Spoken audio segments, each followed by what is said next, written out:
Shalom, praise God. Day 168, Be the light in the world என்ற தலைப்பில் உபாகமம் 16ஆம் அதிகாரத்திலிருந்து சிந்தனை துளிகளை கர்த்தரின் வெளிச்சத்தில் காண்போம். உபாகமம் 16ஆம் அதிகாரத்திலே 3 முக்கியமான பண்டிகைகளை குறித்து சொல்லப்பட்டிருக்கிறது.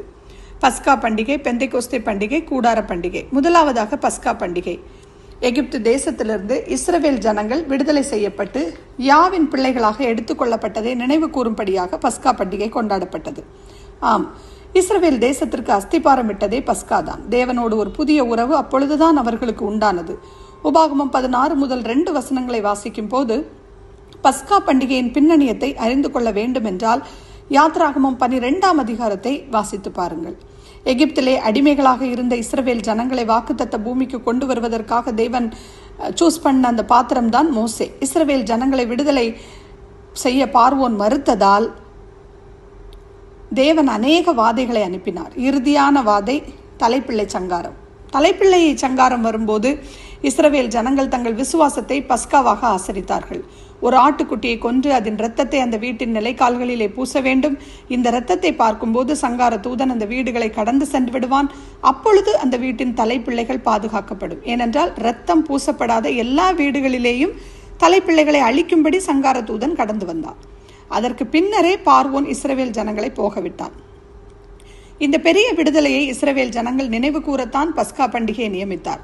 உபாகமம் 16 வசனங்கள் 5-8 வரை நாம் வாசிக்கும் போது இது பஸ்கா பண்டிகையை குறித்து குறிப்பிடுகிறது. இது ஒரு குறிப்பிட்ட இடத்திலே ஆசரிக்கப்பட வேண்டும், அதுவும் எருசலேமிலே ஆசரிக்கப்பட வேண்டும். இஸ்ரவேலிலே உள்ள எல்லா ஆண் மக்களும் அங்கே செல்ல வேண்டும்.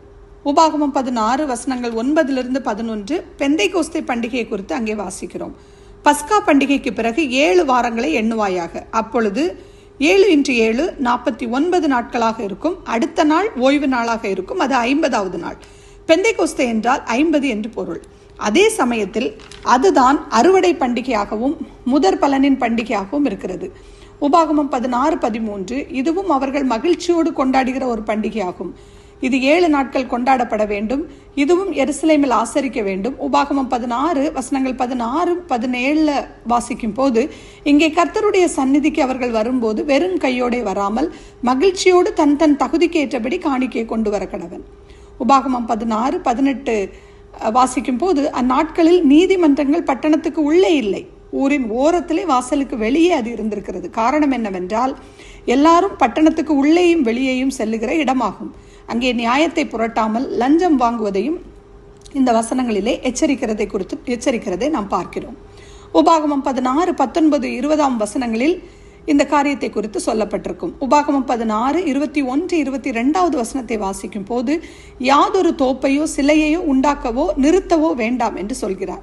கர்த்தர் அதை வெறுக்கிறார். தோப்பை உண்டாக்குவது விக்கிரக வணக்கத்தோடும் பாவமான தொழுகைக்கும் தொடர்புடையதாக இருந்தது. அந்நாட்களில் அப்படிப்பட்ட தோப்பின் மத்தியில் தான் சிலையை நிறுத்தி இருந்தார்கள். இந்த அதிகாரத்திலே ஏழை எளிய மக்களுக்கு உதவி செய்வதிலே கருத்துள்ளவர்களாக இருக்க வேண்டும். ஏற்கனவே அநேகர் நாம் செய்கிறோம். கர்த்தர் உருவாக்கின ஒவ்வொரு பண்டிகைக்கும் அர்த்தம் உண்டு. இதுபோல் நாம் கொண்டாடுகிற பண்டிகையை அர்த்தத்தோடு கொண்டாடுகிறோமா என்று எண்ணி பார்ப்போம். ஆமீன். நாம் ஜெபிப்போம். லவ்விங் ஹெவன்லி ஃபாதர், உபாகமம் 16ஆம் அதிகாரம் மூலமாக 3 பண்டிகைகளை எப்படியாக மனமகிழ்ச்சியோடு ஆசரிக்க வேண்டும் அது சொல்லும் அற்புதத்தையும் அதிசயத்தையும் கற்றுக் கொடுத்தீரப்பா. உம் வல்லமையை உணர செய்தீர். நீர் உருவாக்கின ஒவ்வொரு பண்டிகைக்கும் ஒரு அர்த்தங்கள் உண்டு. நாங்களும் அதுபோல் அர்த்தமுள்ளவர்களாய் உணர்வுள்ள பண்டிகைகளை கொண்டாடுவதற்கும் அதன் மூலம் உம் நாமம் மகிமைப்படவும் உம்முடைய நாமம் மகிமைப்படுவதற்காக நாங்கள் வாழத்தக்கதாக எங்களை தகுதிப்படுத்துங்க. அந்த கிருபை எங்களுக்கு தாங்க. துதி, கனம், மகிமை அனைத்தும் உமக்கு ஒருவருக்கே. இயேசு கிறிஸ்துவின் இனிதான நாமத்தில் துதிக்கிறேன் எங்கள் ஜீவனுள்ள நல்ல பரமபிதாவே. ஆமீன்.